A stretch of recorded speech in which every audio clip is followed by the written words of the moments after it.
Glory, good morning. Morning, Desire. How are you? I'm fine, and you? I'm good. Shepherd, Hi. good. Is it morning? Is it afternoon? It's evening. These time zones, eh? Yes. It's past 5 p.m. Your Ah, Zimbabwean time. American time is morning. Ah, okay. It's Monday. Now I get it. Yeah. That is 6 hours interval. It's +6 from your Oh, end. what's the time difference between your time and Zimbabwe? Do we have It's the 6. same I'm time? in Zimbabwe. Yeah. No, okay. Mm-hmm. Nigeria will be 5 hours, but in Zimbabwe, 6 hours. Hello. Hello, Prof. Hi, everybody. How's it going? Fine, Prof. You guys miss Welcome me? back. Yeah. We miss you a lot. We Yeah. miss Well, you a lot. You're welcome. the conference went really well. I think there was a lot of interest by a variety of different African countries to help support students in the program. And so we're following up on that. I'll probably know in a couple of weeks how much money, if we're going to get any money for one, and then how much that'll be, but hopefully that will be helpful. So that was really cool. Thanks a lot for your videos that you recorded on the testimonials. That was very helpful. I showed all of them. So Shepard, Mungo, Gloria, thank you very much for them. I think they were very impactful. That's great. I'd love to hear about, while I was gone, how did the lectures with Dr. Furusa go?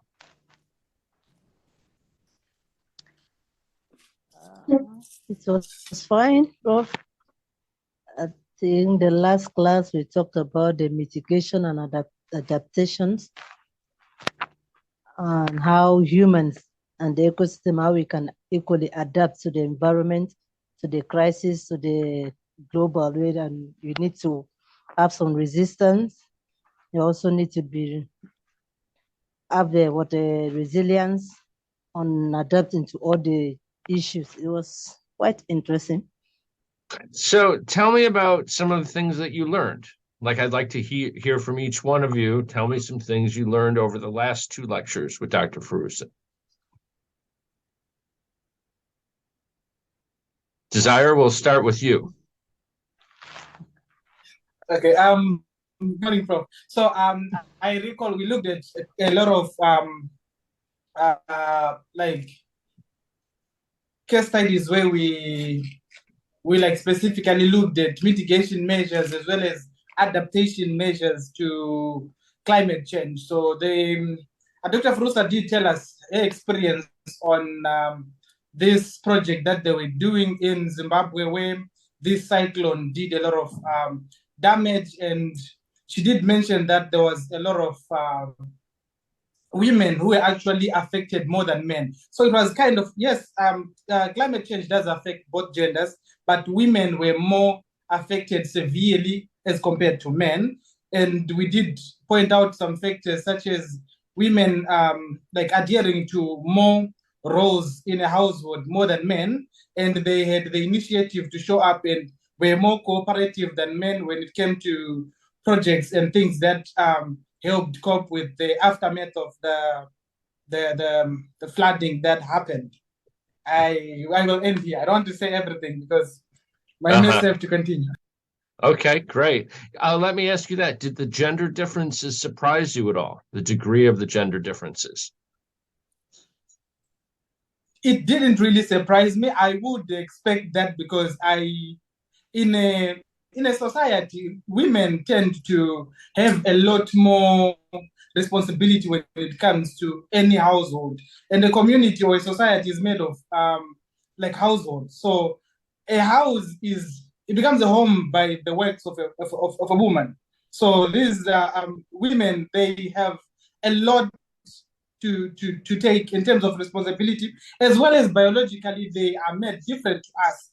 So, example, she pointed out that there were because of the flooding, there were women that were affected where there were cases where these women had accumulation of soil in the uterus because of the flooding, because the water was like way expanse. Whereas men, we don't have those kind of experiences. It's something that we don't know. So on top of how vulnerable they are biologically, it also goes with the role that women play in a community.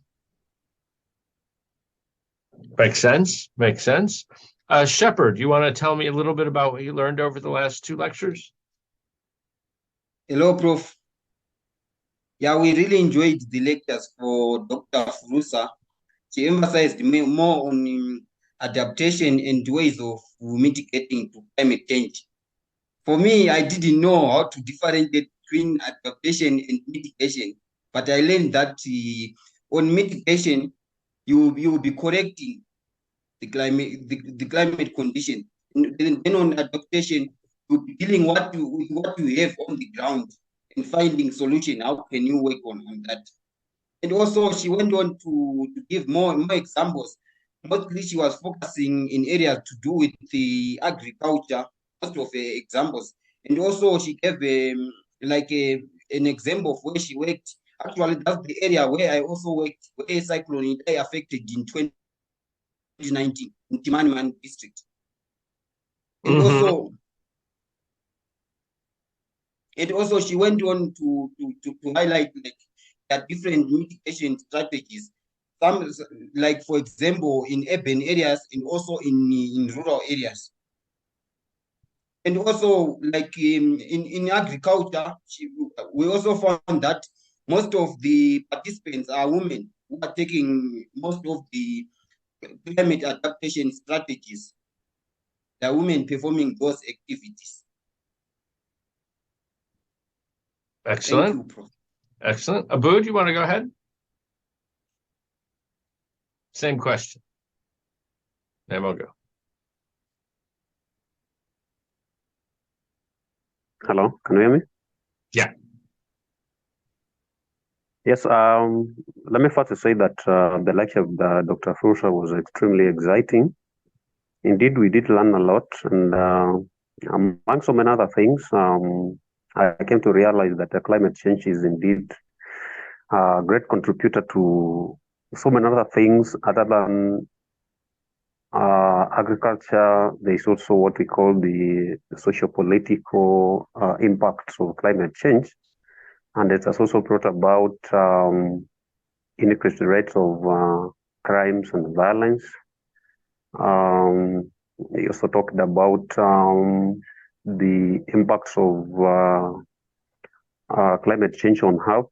I realized that so many diseases are currently thriving simply because of the change in climate change. And I also learned that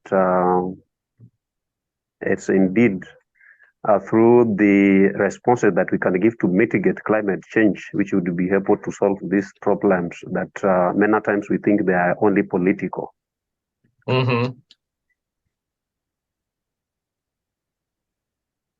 Excellent. Excellent.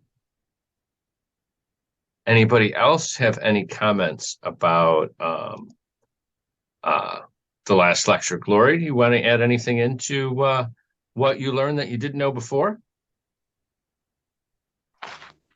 I also learned that we, as the women, are the one that spearhead the project. They are the ones, the agents that brings change in many, especially in the rural areas. And so, as a woman, I need to be involved practically with the rural people to make sure that these changes, they are aware of the climate change, and to bring up projects that can actually help them to mitigate the climate change issue based on the environment, that there's no specific approach that is perfect, but you just need to look at the community, what is needed, and then look at the strategy on how they can work together and come up with a solution. Okay. Excellent. Excellent. Well, I'm glad you all really enjoyed the last lectures. That's great. Now I'm looking at the flip grid for what our next peer teaching is. And I think all of the lectures we've had, probably the last 5 lectures, kind of play into what I'd like you guys to do for this flip. Caldrian's already submitted his. I'm going to post in, this is the prompt that I'm asking for. I'm posting it in the chat. It's describe an effect of climate change, or one effect that's been exacerbated by climate change in detail. You can focus on any one you want. It could be, its effects on weather, like cyclones and typhoons, etc. Or you can focus on a particular organism, how it affects that organism, or the food web around it, and quantitate where possible. And I'd like you to use slides where possible. So create a small presentation. Now you can pick, whatever topic you want. I'd like you to pick something that's kind of close to your heart, something that you might be interested in working on further, because by the end of the course, for the intro to climate change, I want to start having you all have stuff in mind for what the capstone project will be at the end of 2 years when you write a proposal, right? And so this is just going to be your first stab at maybe introducing a topic. Now, you may find as we move on, you want to pick a different topic later on for your proposal and your capstone thing, and that's fine. But at least right now, I want you to focus in on one climate change effect and then present it to everybody. Everybody's going to have a different one, so it's going to be really interesting to find out, what different people have to talk about. And what we've tried to do in the last, I'd say, 5 lectures has been to look at specific climate change impacts, how it's affecting the weather and extreme weather events, how it's affecting precipitation, how it's, all these different kinds of effects, as well as how it's affecting society, right? We've looked at gender roles, for example, last week in the effects of climate change. We've also looked at specifics of food webs and how they affect organisms when you deal with ocean acidification, for example. And today we're actually going to move in and talk more about plants in specific. We'll get to that in just a second. But I want you to put some thought to this next peer teaching and put some effort into it. So that should be due by the end of the week. If you can get that done, that would be great.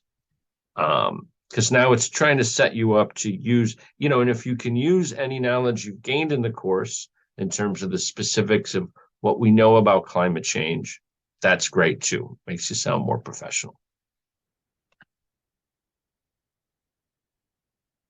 So I'm going to go ahead and talk a little bit about some of these general effects and then try and narrow in on some stuff.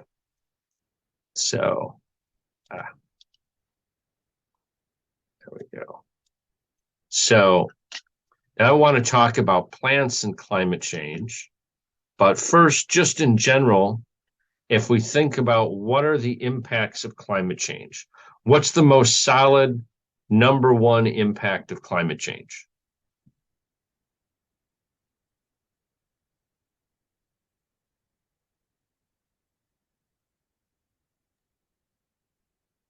Hello, Prof. Can you come again? I didn't get the question. So what's the number one effect of climate change that we're seeing? On top of everything that seems to drive everything else.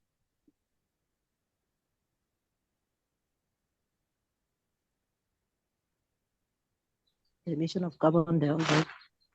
That's what's causing climate change, right? But what's the effect when we add carbon dioxide into the atmosphere? What happens? And this is great because it shows you cause and effect. Increase in what? In temperature. Right. In temperature. So increased temperature is the first effect that we see. The increase in CO2, that's like adding, increasing the number n in our favorite equation. And by the way, I don't know if folks saw this. If one does go to our Moodle, at the bottom of the Moodle, I do have formulas and constants, and you'll find I've got a bunch of stuff on all of our different equations. And here's our favorite equation that I keep referring to. This is a climate modeling equation, which allows us to calculate a temperature based on a solar constant in albedo and N, which is our number of layers, which is related to our concentration of CO2. But we know that the increased temperature drives other things. We know that when you have increased temperature, it's going to mean that you're going to start melting ice and snow. And so one of these impacts in climate change that's really important is with the melting of the ice and snow, you get this decreased albedo effect. And so if this number goes down, then this overall number on top is going to get larger. And so the temperature is going to increase. And so we know that there's this albedo effect. We also know that as you increase the temperature of the air, more water vapor can be absorbed by the atmosphere. And this is what's going to drive, those precipitation events. But these two things together exacerbate climate change, because what we see are these feedbacks. Remember, there's the water vapor feedback, because as you have more water vapor in the air, water vapor is actually the strongest of the greenhouse gases, even more so than CO2, right? And so if you have more water vapor in the atmosphere, you're going to have a higher N, which is going to increase the temperature as well. With the decrease in albedo, you're going to increase the temperature there, which will cause more snow and ice to melt, which will then decrease the albedo some more. And so you have that feedback loop. We've talked about the cloud feedback loop as well. Be aware of all of our different feedbacks. We know that the increased water vapor obviously is going to lead to greater precipitation and more extreme weather events, right? Because there's just more water to deluge you with. And the high heat, since it can absorb more water, is going to mean in a lot of situations, a lot of areas become drier because most of the water is sucked up into the atmosphere. And until it can be cooled down by a colder air current, you're not going to get precipitation. Well, that air may have moved somewhere else by then. And so you can get these weather patterns where warm air sucks up moisture from the surrounding environment on land and then takes it away. And then more dry air comes in and sucks more up. And that's why we see some areas getting drier and some areas getting wetter in climate change, and why we see these extreme weather events. We've also talked about ocean acidification, right? And we talked about the effects on a lot of different life forms in the ocean and how that can have big effects on food webs. And that's really, really important. We talked about the socio-political effects. One of the things we also talked about, I don't know if you remember, we touched on it briefly, was if you have increases in carbon dioxide in the atmosphere, you also get what we call CO2 fertilization. Does anybody remember what that was? We talked about it when we were talking about carbon cycles.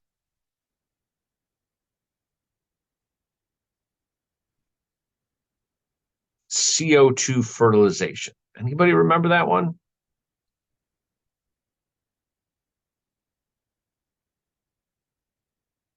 I see not. Okay, good. I'm glad we're going over it then. So when we were talking about the carbon cycle, we have this little graphic here. We were talking about how carbon cycles between the atmosphere and the land biosphere and back and forth, right? Atmosphere, the land biosphere generates CO2 through respiration of a lot of organisms or decomposition of organisms. But then it pulls that CO2 back out of the atmosphere through photosynthesis, light and dark reactions, right? We also talked about how you can pull CO2 out of the atmosphere by dissolving it in the oceans and the mixed layer, and how the mixed layer degasses and puts CO2 back in the atmosphere. Goes back and forth, right? We also talked about the rocks and how volcanism will put volcanic eruptions, will put CO2 into the atmosphere, and chemical weathering, CO2 dissolving into the rain, turning into carbonic acid, and then as it rains down on rocks, having chemical reactions that actually covalently link or ionically link the CO2 or the carbon into the rocks, right? And we've talked about how burning fossil fuels is taking it out of the rocks and putting it back into the atmosphere way faster than the normal rock atmosphere cycle. But one of the things we talked about is when you increase the amount of CO2 in the atmosphere, well, this is when we were talking about feedbacks, you also get certain types of feedbacks. And one of them is this, what's called CO2 fertilization. So when the amount of CO2 in the atmosphere is higher, it turns out plants grow faster. And that's what we mean by CO2 fertilization. So when you get an increase in CO2 in the atmosphere, you're going to see increases in ocean acidification. You're also going to see increases in CO2 fertilization, which means the rate at which you're going to pull out of CO2 out of the atmosphere is going to slightly increase. And those will offset some of the changes that we see. And I really want to talk about how important of effect this is. So we know CO2 has been rising. And so one would believe that if CO2 fertilization is a real thing, that should mean that we see a greening effect on the earth. And indeed we do. Here's a map of the earth. And this is showing changes in leaf area. The more green something in means more leaves in that region, more plant growth in that region. And so you can see several regions where plant growth has increased quite a lot, in other places where it's actually gone negative in certain regions. And so this CO2 fertilization is a real effect, okay? And it's helpful because it pulls CO2 out of the atmosphere. Remember, CO2 that goes into the land biosphere doesn't stay there very long, has an average turnaround time of less than 4 years. So, you know, those plants will get consumed or they'll die and eventually be reconverted back into CO2 and methane. But this does tell you that something's going on with the photosynthesis process, right? If having more CO2 in the atmosphere is making plants grow faster, that might be something that in the future we might be able to capitalize on in terms of helping us fight climate change. And so I just wanted to do a little review on photosynthesis. You know, here's the equation that's in the book for photosynthesis, right? It's 6 carbon dioxide molecules, 6 water molecules, and that will give you a glucose plus 6 O2 molecules. And this is showing you the balanced equation. So you know overall where the carbon dioxide is going and where the oxygen's being generated. And the ultimate product is this glucose. But what this equation isn't really good in a lot of ways, because it makes it seem like it's one simple chemical reaction that's being catalyzed, going from CO2 and putting it with water and making this glucose. When in actuality, these two processes are actually separated. We call them the light and the dark reactions. Okay. The light reactions are where you capture the light and you use water and you generate energy. You generate ATP, ADP, all that kind of stuff. And in the dark reactions, you're going to use that energy to take the carbon dioxide out of the atmosphere to make sugars with it. Okay. So photosynthesis is really these two separate yet joined processes. The first one is the energy generation. Okay. And really what you're doing is light is being used to split a water molecule and generate a high energy electron. And that, and this is happening in the chloroplasts. Okay. And what you see happening is that high energy electron goes from high energy to low energy. That energy that it loses is captured to take ADP and turn it into ATP, a high energy molecule, as well as taking NADB plus and NAD plus, and turning them into NADPH and NADH. That's where some of those hydrogens are coming from, is from that water molecule. But you're generating these high energy molecules through capturing sunlight and splitting water molecules and producing these high energy electrons that help you make these high energy molecules. And then later, not necessarily at the same time, that ATP and NADPH goes into what we call the Calvin cycle, and we do carbon fixation, where CO2 is used up and we produce organics like glucose. How familiar is everybody with this? Is this all common knowledge, or is this new? Is this you kind of knew it? I'm just curious where folks are on this.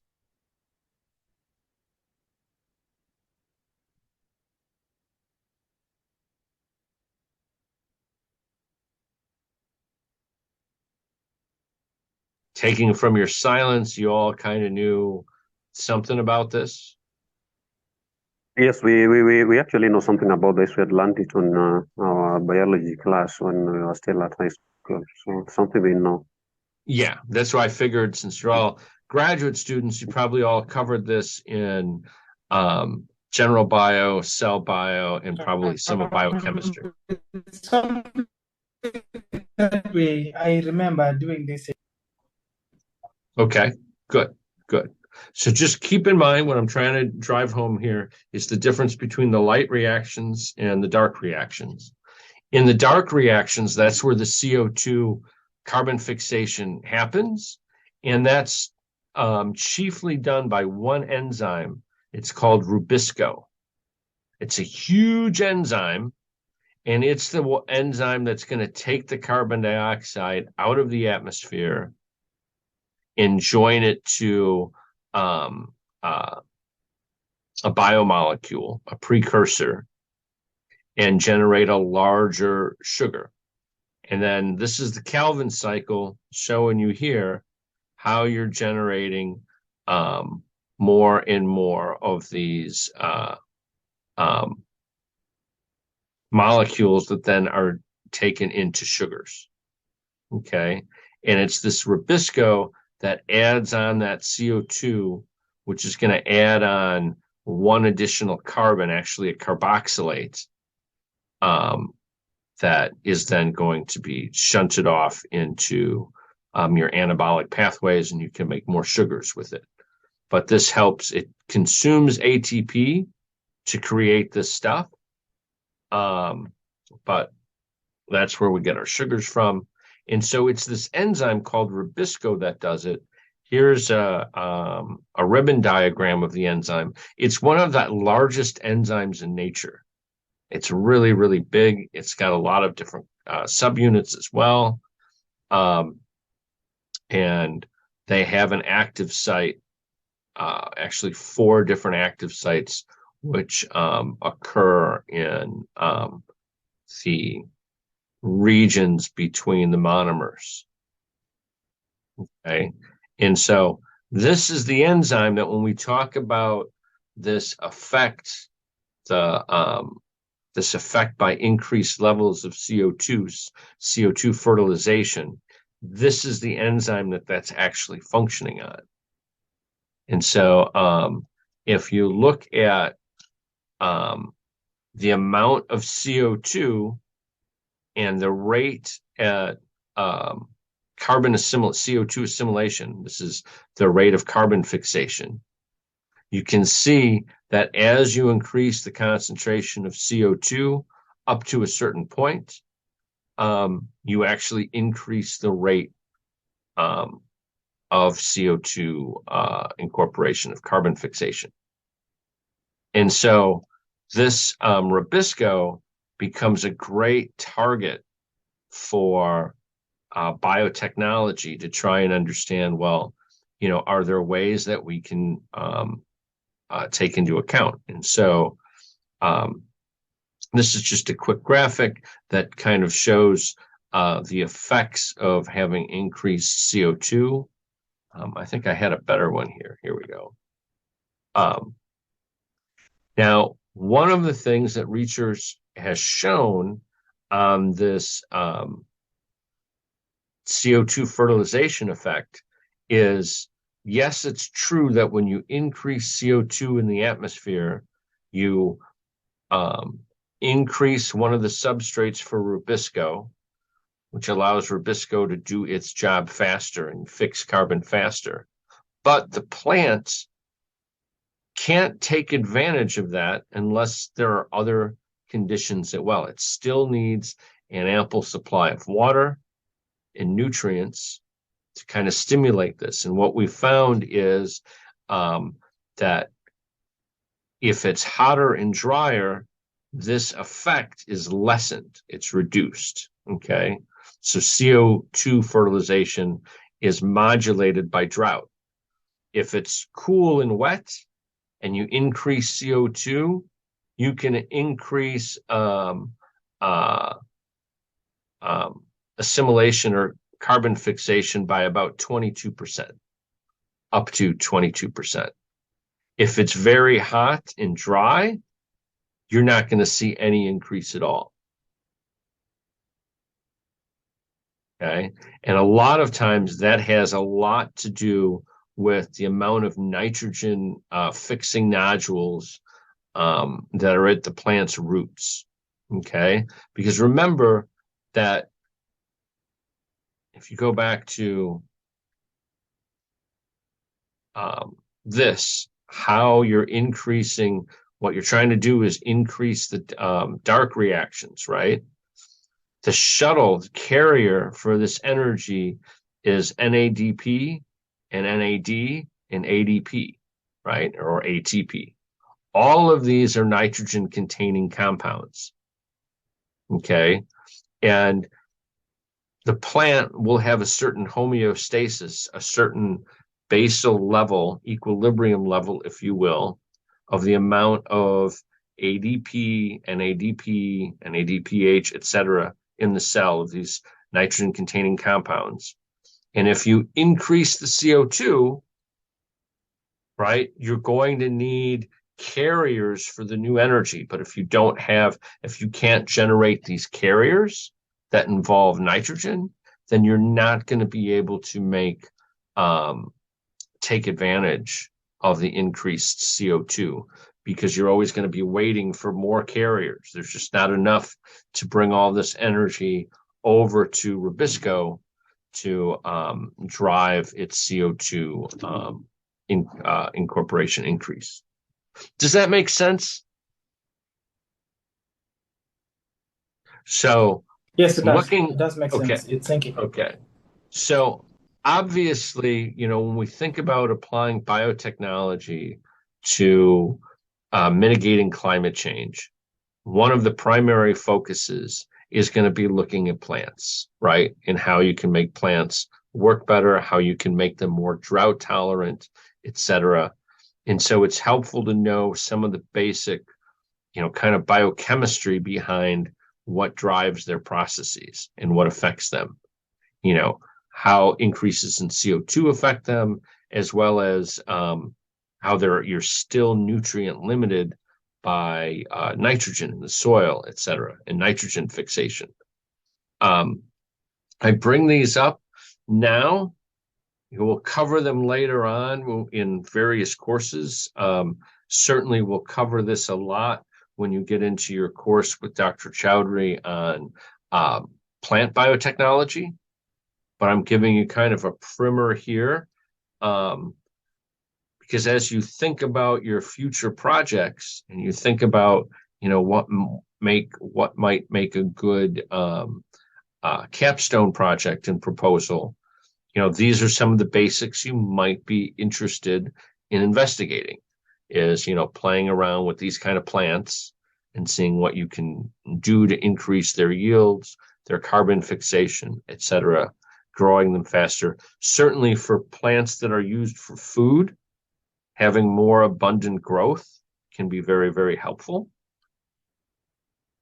So that's kind of one general thing I wanted to talk about that we touched on before when we mentioned CO2 fixation, but I think it kind of went under the radar because not people really understand, what's mediating the CO2 fixation, and understanding that these all make Rubisco is an excellent target for biochemical manipulation and application of biotechnology, making Rubisco more efficient. In fact, I think I mentioned that one of the projects that's being worked on in the US is increasing the rate at which trees grow. And so they've created trees that grow at double the rate. A lot of this has been targeting Rubisco, but then also targeting nitrogen fixation as well. So interesting stuff. But there's more stuff with plants, more levels of complexity, which I don't know if you've covered in your earlier courses. Do plants have memory? Let me ask that. No, they don't have memory. They just have genetic codes that they work under. So their sort of memory is in the instruction of the genetic makeup. It's not memory like we humans or animals. It's just genetic codes. Okay. And so traditionally, the traditional idea, kind of explain to me a little bit about how genes work. So if I inherit stuff from my parents, or a plant inherit traits from, a previous plant, that's all contained in the DNA, right? The sequence of DNA bases, right? There's 4 of them, A, G, C, and T. And we're all, taught that, everything that we get from our parents just comes by way of DNA. And what I'm here to tell you is that is not absolutely correct. And plants do have memory. Okay? They do. That's new. There's something called epigenetics. Okay? So these are heritable changes in gene expression. So we're talking about whether a gene is active versus inactive. Okay? It's not involving changes in the underlying gene sequence, but they're very much heritable. Now, I'm going to try and draw this because I think it's fun to draw, but I'm horrible at drawing things. But so if you got a lady, this is my lady here. She's smiling. Here's her little eyeball. She's got some hair. Okay. And if she's pregnant, okay, I'm not really good at drawing people. Okay. If she's pregnant, in her womb, she will have a little baby here, right? A little fetus. Okay. Not doing that very well. But at the time, if the baby is female, at the time the fetus is being generated, it's already being generated with that female's eggs. So her eggs are already created at the time the baby's being born. It already has all of the eggs that it will have for the rest of its life. It won't be producing any new eggs. Okay. So that means that those eggs were present in the baby that was in the mom when the mom was pregnant. Now, there are things that happen in the environment that our body responds to, various different stresses. They modify and turn on and off certain genes. Okay. And so basically, it's turning on a gene or turning off a gene based on some environmental factor. And we call this epigenetics. So you can still get a change in phenotype, whether or not you see the gene expression, even though you haven't changed the sequence of the genes. Okay. Epigenetics can make a gene more active, or it can make it less active, turn it on or off. It's done through a covalent modification of the DNA sequence or the histones attached to the DNA. Okay. So let's see. This is probably stuff you've all seen before from your earlier classes on DNA structure. So probably some kind of course in cell biology. We know that DNA is in the nucleus for eukaryotic organisms. Plants are eukaryotic, so are humans. And that DNA, if you were to pull it out and unwind it, you'd find that they were actually stored in these loops, these 30 nanometer loops of DNA fibers. And those loops are actually wrapped around these things that we call histones, these little nucleosomes. Okay, and that's what makes up our DNA. And if you really want to get at a section of DNA and express it, you actually have to unwind it off of the nucleosome. So this whole structure, when DNA is bound in these little loops of nucleosomes, that's chromatin, right? And so when we unwind the chromatin and have the DNA wrapped around these nucleosomes, in order to access this DNA and express it, you have to unwind it from these nucleosomes. Okay. And that's a normal thing that happens. Any gene that you want to access or turn on, there's various tails or signals on these nucleosomes that help direct it when to unwind the DNA that's wrapped around it and when not to. And we call these histone tails. They're little, so histones are proteins. That's what the DNA is wrapping around, right? They have these little tails sticking off that can be modulated when certain things are attached to the tails, they unwind and let the DNA kind of unfurl and you get access to it. Other times, if they're modified in a different way, they stay locked together. And so this is an opportunity for what we call epigenetic modification.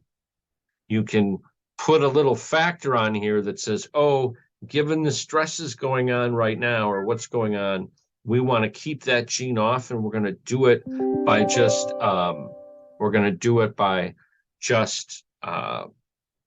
stopping the histone from unraveling and letting the DNA out.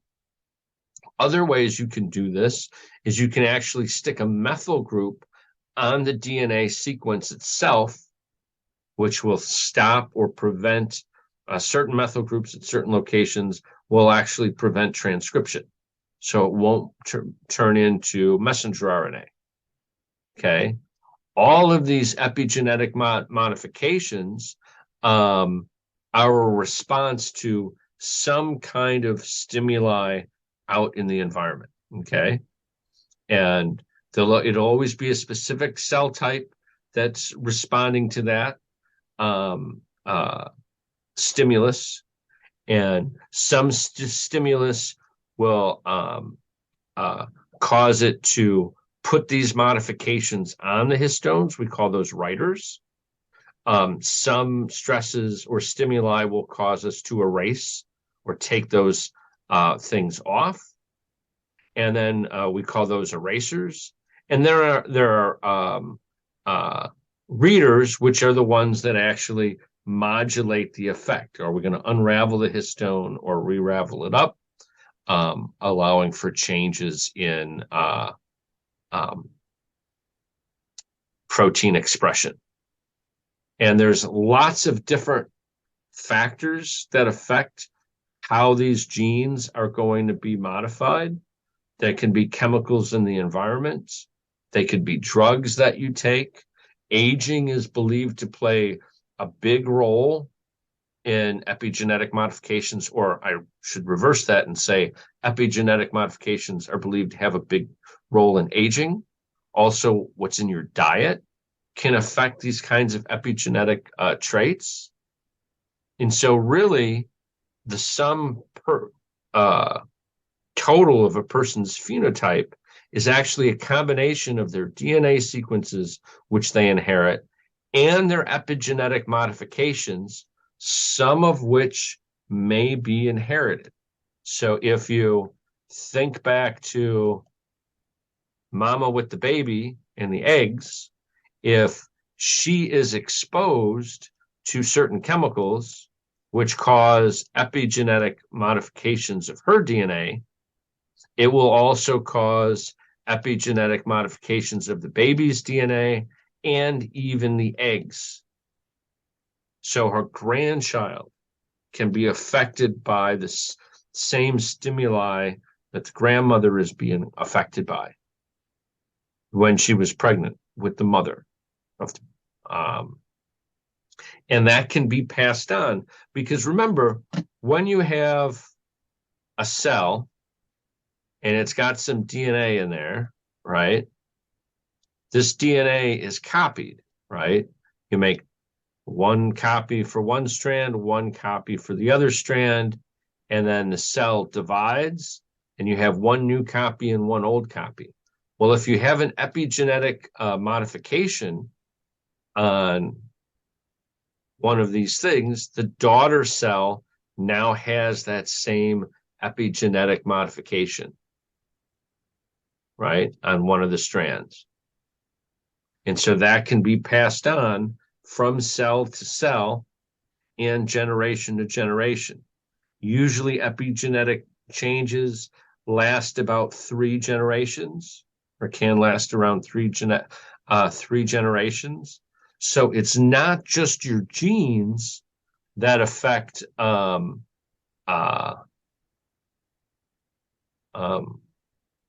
what you look like or what your phenotype is. So what I want to get into next, we don't have enough time here, is to start talking about plants and epigenetics and climate change, because it turns out that plants that have been through a drought remember that they've been through a drought, or at least their children remember that they've been through a drought through these epigenetic modifications. Totally not what you expected, right? Desire? You were so sure. No, they don't have memory. Yes, absolutely. But that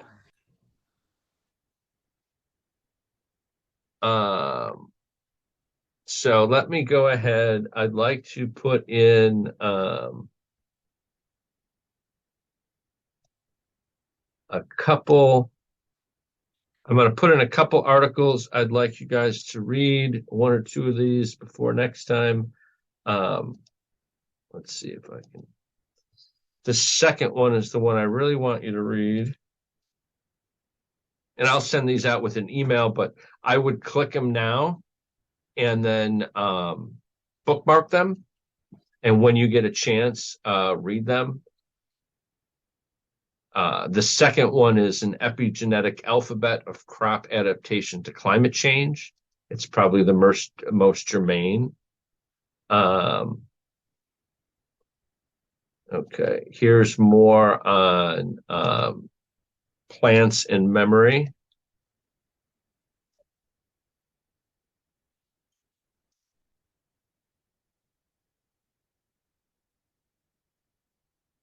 Okay.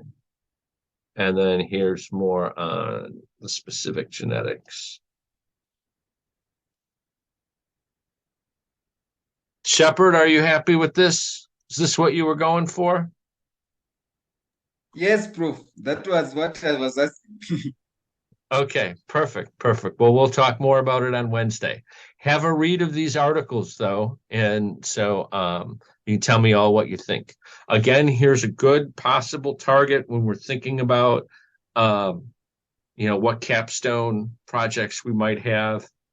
Just let it roll around in there. Hello, Okay, Prof. thank you, everybody.